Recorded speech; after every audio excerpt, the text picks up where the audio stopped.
रउआ लोग सुनतनी गीतकार मनोज तिवारी सोल्जर के एवं गायक रमेश सिंह के आवाज में इस साल के सुपरहिट एल्बम भोला के शहर में, जेकरा संगीत से सजौले बारे संजय सिंह निकलू, जे सुनल जाता देवचरण फिल्म के माध्यम से। लीही सुनी हमार एल्बम के अगला गाना।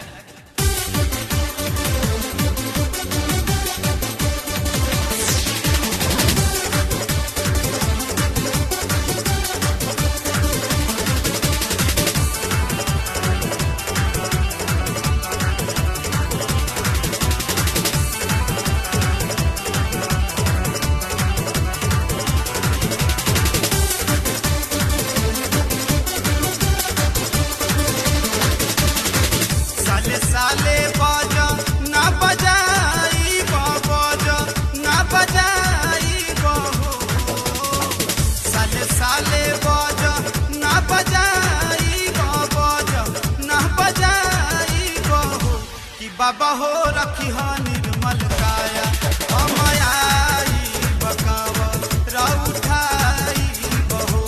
बाबा हो रखी हा निर्मल काया, अमायाई बकावा राउठाई बहो।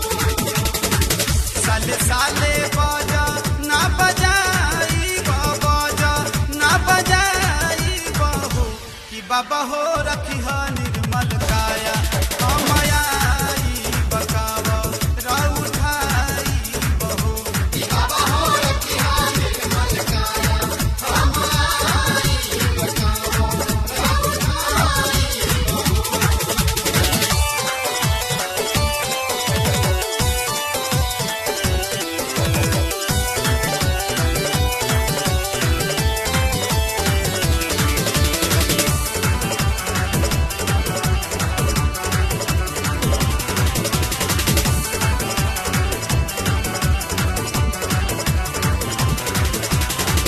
पति परदेसी या बुलाई बकावा रस जाई बकावा रस जाई बहो।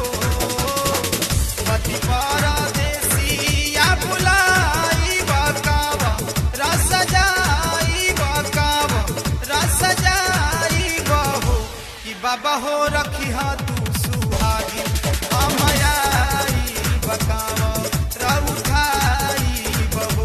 बाबा हो रखी हा तू सुहागी, अमायाई बकावा राउठाई बहो।